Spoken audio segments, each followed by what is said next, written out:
यहाँ पर अगर इसे ये ब्रेक करता है और उसके बाद एक उछाल और आता है, यानी कि इस ट्रेंड लाइन को टेस्ट करने के लिए आता है, तब हम ये समझेंगे कि अब इसके अंदर में बड़ी गिरावट हो सकती है।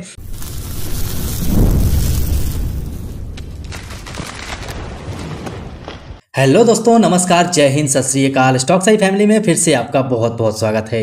फ्रेंड्स, आज के वीडियो में हम फिर से बात करने वाले हैं सुइलोन एनर्जी लिमिटेड की। आज के दिन सुइलोन एनर्जी को आप गिरावट में देख रहे हैं। इस गिरावट को देख के आप जल्दीबाजी बिल्कुल मत कीजिएगा, क्योंकि सुइलोन एनर्जी ने बहुत बड़ा कदम उठाया है, जिससे सुइलोन एनर्जी का जो प्रोजेक्ट मिला हुआ है, जितने ऑर्डर्स मिले हुए हैं, वो बिना कर्ज लिए पूरा हो सकता है। यहाँ पर ये गिरावट आपको झांसा दे सकता है, यहाँ पर आपको बड़ा नुकसान पहुँचा सकता है। हालांकि जो पिछला वीडियो हमने बनाया था उसमें 37 रुपये का सपोर्ट आपको दिया था और सपोर्ट फाइनली अभी टूटते हुए नजर आ रहा है। लेकिन ध्यान रखिएगा, यहाँ पर अभी क्लोजिंग नहीं हुई है। मार्केट बंद होने से पहले पहले स्टॉक 37 रुपये के ऊपर तक जा सकता है, इतना आप ध्यान में रखिएगा। चलिए आगे बढ़ते हैं और आगे बढ़ के हम बात करते हैं कि सुइलोन एनर्जी ने कौन सा कदम उठाया है जिसकी वजह से इसके अंदर पॉजिटिविटी और ज्यादा बढ़ गई है। आपको बता दें, जो पिछले वीडियो आपने देखा होगा उसके अंदर में सुइलोन एनर्जी को लास्ट टाइम में 100.8 मेगावाट का ऑर्डर मिला था। उसके बाद उसी दिन कुछ कर्ज वाले पैसे को इक्विटी शेयर में कन्वर्ट कर दिया गया था। यहाँ पर आप देखेंगे तो लगातार इसमें पॉजिटिविटी बनी हुई है, लेकिन यहाँ पर स्टॉक के अंदर में गिरावट चल रही है। अब यहाँ पर एक महीने में अगर आप सुइलोन एनर्जी को देखेंगे तो अभी तक लगभग 12.5% तक गिर चुका है, और इसी को हम 6 महीना में देखें तो अभी भी 153% के रिटर्न में नजर आ रहा है। बाकी मार्केट की बात करें तो आप पावर सेक्टर में देखेंगे तो चारों तरफ आपको गिरावट देखने को मिलेगी, यानी कि पूरा ही पावर सेक्टर गिरा हुआ है। चलते हैं, बात कर लेते हैं उस खबर की जो खबर निकल के आ रही है, जो सुइलोन एनर्जी को बहुत आगे तक पहुंचा सकती है। तो वीडियो में कंटिन्यू बने रहिएगा, स्किप मत कीजिएगा, कंप्लीट देख लीजिएगा। तो फ्रेंड्स, फाइनली ये खबर आपके सामने में है। यहाँ पर आप देखेंगे तो सुइलोन एनर्जी ने बहुत बड़ा समझौता किया है। किसके साथ किया है? तो आरईसी लिमिटेड के साथ किया है। आरईसी लिमिटेड कैसी कंपनी है आपको बताने की जरूरत नहीं है, बहुत ही जबरदस्त कंपनी है और बहुत शानदार सुइलोन एनर्जी को मदद कर सकती है। अब देखिए इसमें आगे क्या है। सुइलोन एनर्जी ने 19 दिसंबर को आरईसी के साथ एक समझौते का ऐलान किया है। इस समझौते के तहत आरईसी सुइलोन ग्रुप को वर्किंग कैपिटल मुहैया कराएगा।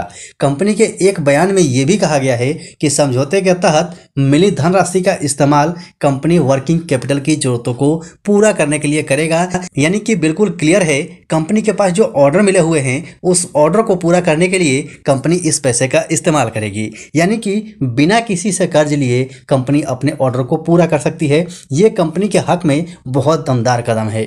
यानी कि सुइलोन एनर्जी जैसे जैसे अपने ऑर्डर्स को पूरा करेगा वैसे वैसे इसका क्वार्टरली रिजल्ट सुधरेगा और फाइनली स्टॉक के अंदर में मूवमेंट भी अच्छी खासी मिल सकती है। लेकिन इसने अपने इंपॉर्टेंट सपोर्ट को तोड़ा है, उसको भी ध्यान में रखिएगा और उसके हिसाब से ही कदम उठाइएगा।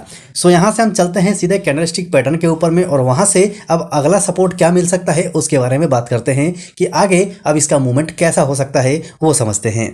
So friends, finally Suzlon energy का वीकली कैंडलस्टिक चार्ट पैटर्न आपके सामने में है, और यहाँ पर आप देखेंगे तो कंटिन्यू 5 वीक से इसके अंदर में गिरावट चल रही है वीकली चार्ट पैटर्न के हिसाब से। लेकिन अगर इसी को हम one day candlestick chart pattern में कन्वर्ट करते हैं तो यहाँ पर कुछ और ही देखने को मिलेगा। सो यहाँ पर हम one day candlestick chart pattern लगा लेते हैं।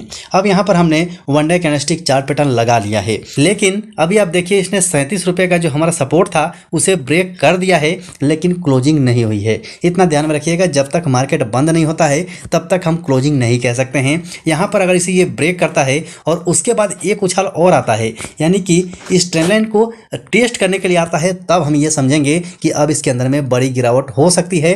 क्योंकि इस लेवल पे आप देखेंगे जो 36 रुपये का लेवल है, इस लेवल से बड़ी उछाल के साथ स्टॉक ऊपर चला गया था, तो वही गेम यहाँ भी हो सकता है। इसे ध्यान में रखिएगा, क्योंकि यहाँ से कंटिन्यू प्रॉफिट बुकिंग की गई थी और स्टॉक खुला कहाँ? यहाँ पर आके। और यहाँ पर खुलने का कारण क्या है ये मैं चार्ट पैटर्न को थोड़ा बड़ा करता हूं, उसके बाद आपको समझाता हूं।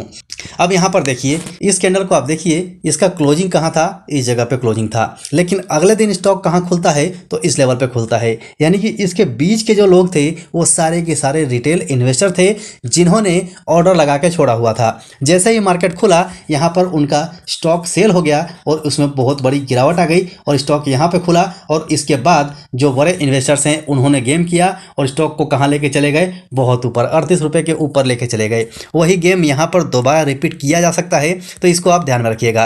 क्योंकि मेरे हिसाब से कंपनी में कोई भी ऐसी नेगेटिविटी नहीं है, लगातार स्टॉक पॉजिटिविटी की तरफ है, खबर भी पॉजिटिव आ रहे हैं। लेकिन स्टॉक में गिरावट आने का जो कारण है वो मेरे हिसाब से गेम हो सकता है। आपके हिसाब से क्या करना चाहिए आप कमेंट जरूर कीजिएगा। इन्हीं सब वजहों से स्टॉक साई हमेशा आपको कहता है कि जब आपको मौका मिले तब आप प्रॉफिट बुकिंग करते चलिए। प्रॉफिट बुकिंग करने से क्या होगा कि आपका जो कैपिटल है वो सेफ रहेगा और आप घाटे में नहीं रहेंगे।